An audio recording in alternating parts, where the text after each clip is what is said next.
یہ آپ کا سوال بہت اہم ہے اور بہت غور طلب ہے۔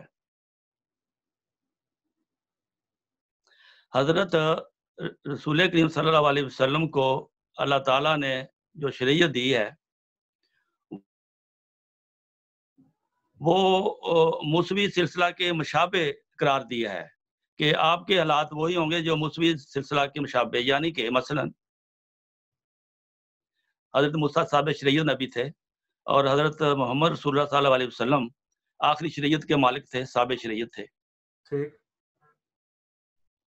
حضرت عیسیٰ علیہ السلام کیونکہ موسیٰ علیہ السلام کی امت میں 1400 سال کے بعد آئے تھے، تشریف لائے تھے، جی اسی طرح حضرت محمد رسول اللہ صلی اللہ علیہ وسلم کو بتایا گیا کہ آپ کی امت میں بھی اسی اتنے عرصے کے بعد ہی مسیح موعود آئے گا جو آپ کی امت کی اصلاح کرے گا۔ اور اس میں یہ بھی شرط تھی کہ چونکہ عیسیٰ علیہ السلام موسوی امت میں آخر میں آئے، اس لیے کہ یہودی جو ہے وہ اخلاقی پستی میں گر چکے تھے، تمام جرائم کے وہ حامل ہو چکے تھے، اس لیے ان میں نبوت جاری رکھنا اب ضروری نہیں۔ تو آپ کی امت میں بھی جب آپ کی امت بھی بگڑ جائے گی، یعنی کہ یہودیوں کی مانند ہو جائے گی، تو پھر میں آپ کی امت میں اصلاح کے لیے مسیح موعود بھیجوں گا۔ اور مسیح موعود کی ایک نشان میں آج آپ کو بتا دیتا ہوں۔ تو حضرت رسول کریم صلی اللہ علیہ وسلم کی حدیث سے ہمیں پتہ لگتا ہے کہ ایک ایسا نشان حضرت امام مہدی کی نشانی کا وہ یہ ہے کہ آپ نے اللہ تعالیٰ سے علم پا کر یہ بتایا کہ میرا جو مسیح موعود آئے گا آخری زمانے میں، اس کو تم قبول کرنا اور میرا اس کو سلام پہنچانا، اگرچہ تمہیں برف کی چوٹیوں سے ہوتے ہوئے گھٹنوں کے بل جانا پڑے۔ بالکل صحیح۔ یعنی یہ اہمیت بتائی مسیح موعود کی، اور اس کی یہ نشانی بتائی۔ یہ سنن دارقطنی میں درج ہے، اور حدیث بھی ایسی ہے کہ حضرت امام باقر حضرت امام زین العابدین کے صاحبزادے تھے اور حضرت امام حسین کے پوتے تھے، یعنی کہ رسول اکرم صلی اللہ علیہ وسلم کے قریب ترین جو امام تھے، انہوں نے یہ روایت کی ہے کہ حضور نبی کریم صلی اللہ علیہ وسلم نے فرمایا، ہمارے مہدی کی سچائی کے دو نشان ایسے ہیں، جب سے زمین آسمان پیدا ہوئے ہیں وہ کسی کی سچائی کے لیے اس طرح ظاہر نہیں ہوئے۔ چاند کو اس کے گرہن کی تاریخوں میں سے پہلی تاریخ کو گرہن ہوگا، اور سورج کو اس کے گرہن کی تاریخوں میں سے درمیانی تاریخ کو گرہن ہوگا۔ یہ 13 تاریخ اور 28 تاریخ بنتی ہے۔ اور جب سے اللہ تعالیٰ نے زمین و آسمان کو پیدا کیا ہے، ان دونوں کو اس سے پہلے بطور نشان کبھی گرہن نہیں لگا۔ یہ دنیا کی تاریخ بتاتی ہے۔ اور اس کے علاوہ قرآن شریف میں آخری زمانہ کے آثار و علامات بھی بیان کیے۔ چاند اور سورج کا گرہن کا ذکر موجود ہے۔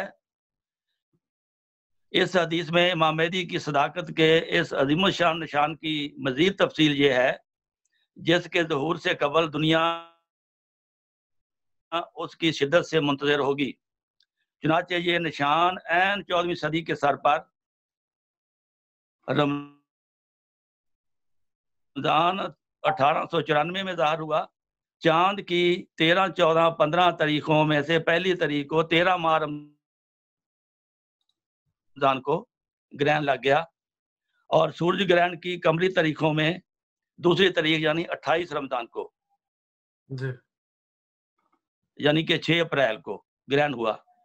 اور یہ شیعہ حدیث سے بھی پتہ چلتا ہے کہ یہ نشان اہل بیت اور ان کے محبان میں اس قدر معروف تھا کہ بعض مواقع پر امام محمد باقر نے سورج گرہن اور چاند گرہن کی تاریخیں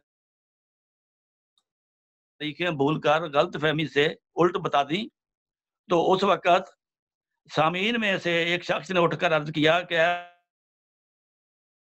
فرزند رسول، ایسے نہیں ہے، بلکہ سورج گرہن مہینہ کے آخر میں ہوگا اور چاند گرہن مہینہ کے وسط میں۔ نشان کی ان تاریخوں پر یہ اعتراض لوگ کرتے ہیں، قرآن شریف میں قانون قدرت پر یہ اعتراض کرتے ہیں، کیونکہ یہ قانون قدرت جو ہے یہ بدلا نہیں جا سکتا۔ جب سے دنیا بنی ہے اس تاریخوں میں ہی گرہن لگے ہیں، کیونکہ یہ اللہ تعالیٰ نے زمین و آسمان کا جو مدار ہے، جو اس کی گردش ہے، وہ اسی طرح بیان کی ہے۔ اگر پہلی چاند کے وہ کہتے ہیں کہ پہلی چاند پہلی تاریخ کو لگنا تھا، پہلی تاریخ کو تو چاند کہتے ہی نہیں، اس کو تو حلال کہتے ہیں۔ جب رسول کریم صلی اللہ علیہ وسلم نے قمر کو گرہن لگنے کا ذکر فرمایا، بس ان تاریخوں کا مسئلہ بھی خود اس نشان نے خاص تاریخوں میں ایک مدعی و مہدی کے وقت میں پورا ہو کر حل کر دیا۔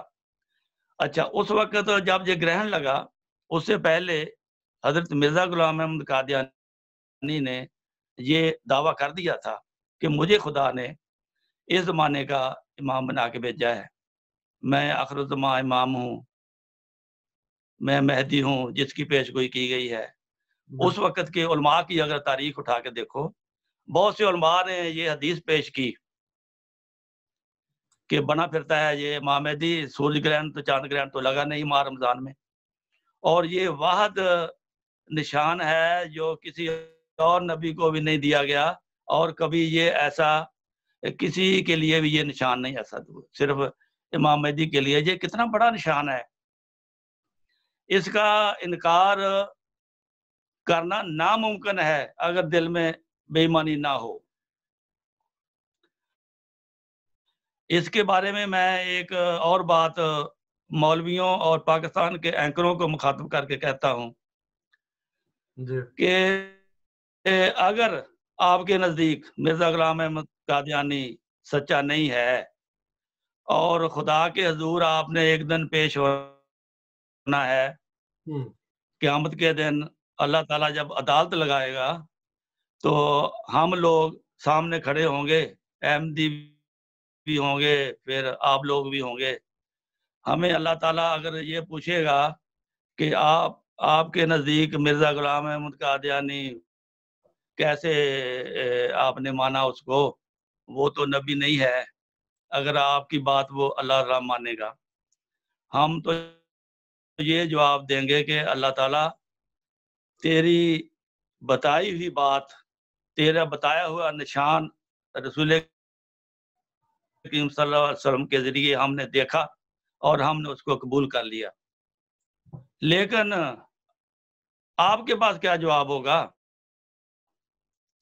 جب نشان ظاہر ہو چکا ہے اور یہ نشان کسی کے بس کی بات بھی نہیں ہے، یہ اللہ تعالیٰ نے اپنے ہاتھ میں رکھا ہے۔ جب یہ اللہ تعالیٰ نے اپنے ہاتھ میں نشان رکھا ہے تو آپ کون لوگ ہو کہ اس نشان کو تبدیل کر سکو؟ بالکل، اس میں خدا تعالیٰ نے اسی طرح بین ہی پورا کر دکھایا جو حدیث شریف میں درج ہے۔ بالکل صحیح۔ تو اب اس میں انکار کی گنجائش کہاں رہ گئی ہے؟ اس وقت آپ کیا جواب دو گے اللہ تعالیٰ کو؟ یقیناً آپ لاجواب ہوگے اور قابل مواخذہ ہوگے اس وقت۔ یہ سوچنے کی باتیں ہیں اور غور کرنے کی باتیں ہیں، یہ انسان کا کام نہیں ہے جو اللہ تعالیٰ نے کر دکھایا۔ یہ بالکل سوچنے کی باتیں ہیں اور غور کرنے کی باتیں ہیں۔ جب ہر چیز، ہر علامات، ہر پیشگوئی قرآن و حدیث سے پوری ہو چکی ہے تو پھر میرے خیال میں کوئی وجہ نہیں رہتی کہ انسان جو ہے سچائی کو قبول کرے۔ اور بڑی واضح حدیثیں، آیتیں موجود ہیں، ابھی جیسے آپ کو پروگرام کے شروع میں ہم نے پڑھ کر سنائی ہیں، جس میں حدیث بھی ہے قرآن کریم کی آیت بھی ہے وآخرین منہا، دوبارہ پڑھ دیں وہ آیت، میرے سامنے نہیں ہے اس وقت، میں غلط نہیں پڑھنا چاہ رہا. وآخرین منہم لما یلحقوا بہم، بالکل، کہ ایک آخری زمانے میں کچھ لوگ آئیں گے جو مجھ سے آ ملیں گے. اس کا یہی مفہوم بنتا نا، ترجمہ تو میں پورا نہیں کر رہا اپنے الفاظ میں. بالکل بالکل یہ مت ہے کہ ان صحابہ سے آ ملیں گے، صحابہ سے آ ملیں گے. تو آج کل کے دور میں جو نظر آتا ہے وہ یہی ہے کہ جو جماعت احمدیہ ہے اس کے ساتھ وہی سلوک ہو رہا ہے جو آن صلی اللہ علیہ وسلم کے صحابہ کے ساتھ اس زمانے میں ہو رہا تھا. تو اس کا مطلب یہ ہے کہ اتنا فاصلہ ہونے کے باوجود بھی درمیان میں یہ دونوں قومیں جو ہیں وہ آپس میں سملیرٹیز رکھتے ہیں، ایک جیسی ان میں خصوصیات پائی جاتی ہیں. تو اور کتابوں میں بھی ذکر ہے ان کے آنے کا، یہ بھی آپ کو ہم نے بتایا. اور ان کی سچائی کے متعلق جو واضح نشان تھا چاند گرہن اور سورج گرہن کا، وہ بھی ڈاکٹر صاحب نے آپ کے سامنے جو ہے وہ بیان کیا ہے.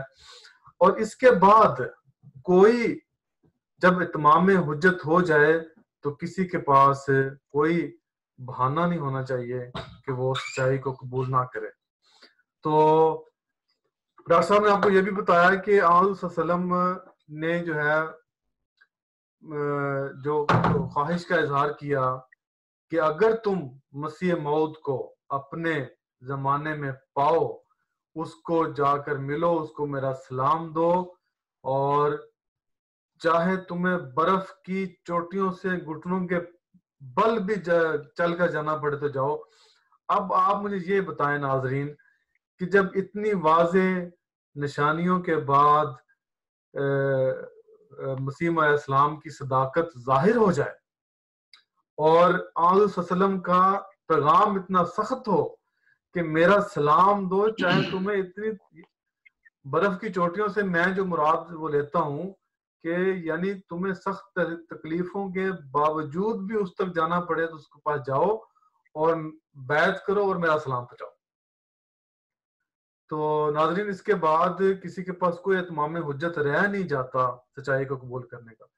جی ڈاکٹر صاحب آپ 1-2 منٹ میں اس کو وائنڈ اپ کر دیں کہ جو آج ہم نے مختصر گفتگو کی ہے، اور ہمارے ناظرین کو کوئی پیغام دیں، تو انشاءاللہ اگلے پروگرام میں پھر دوسرا موضوع جو ہے وہ لے کر حاضر ہوں گے اسی کے تسلسل کا، لیکن کچھ اور نئی بات ہے. میں آخری بات آپ سے یہ شیئر کرنا چاہتا ہوں کہ کچھ خدا کا خوف کریں، غور کریں. حضرت نبی کریم صلی اللہ علیہ وسلم نے جو یہ فرمایا تھا کہ اس زمانے میں صحابہ ہوں گے. صحابہ کب ہوتے ہیں؟ جب نبی آتا ہے، نبی کے صحابی ہوتے ہیں. اور نبی کریم صلی اللہ علیہ وسلم کے صحابہ کے ساتھ کیا ہوا تھا؟ ان کو نماز نہیں پڑھنے دیتے تھے، ان کو کلمہ نہیں پڑھنے دیتے تھے، ان کو مسجد نہیں بنانے دیتے تھے، کفار مکہ. اور اگر آج مسیح موعود علیہ السلام نے نبی ہونے کا دعویٰ کیا ہے اور یہ ساتھ کہا ہے کہ یہ میرے صحابی ہیں، یہ صحابیوں کی اولاد ہیں، تو یہ ماشاءاللہ مسلمان جو برائے نام مسلمان ہیں ان کا بھی وہی رویہ ہے جو مکہ کے کفار کا، مسلمانوں کا اور نبی صلی اللہ علیہ وسلم کے صحابہ کے ساتھ تھا. آج پاکستان میں بھی وہی تکلیفیں دی جاتی ہیں جو مکہ میں رسول کریم صلی اللہ علیہ وسلم کے صحابہ کو دی جاتی تھی. اور یہ نبی کریم صلی اللہ علیہ وسلم کی پیشگوئی بالکل ثابت ہو گئی کہ وہ یقیناً صحابہ ہیں جن کو اس قسم کی تکلیفیں ملی ہیں. ہمیں یہ دیکھنا چاہیے کہ نبی کریم صلی اللہ علیہ وسلم کے صحابہ کو جو تکلیفیں ملی ہیں وہی آج جماعت احمدیہ کو پاکستان کے مسلمان دے رہے ہیں. تو یہ تو پھر صحابہ کے مثیل تو ہو گئے، تو اس میں انکار کی کہاں گنجائش ہے؟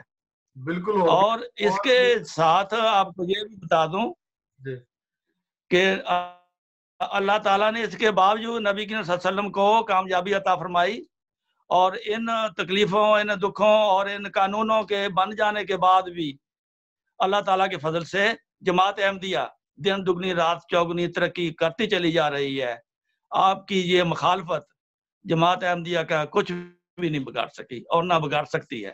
یہ اللہ تعالیٰ کی جماعت ہے, اللہ تعالیٰ اس کی حفاظت کر رہا ہے اور اس کی مدد کر رہا ہے.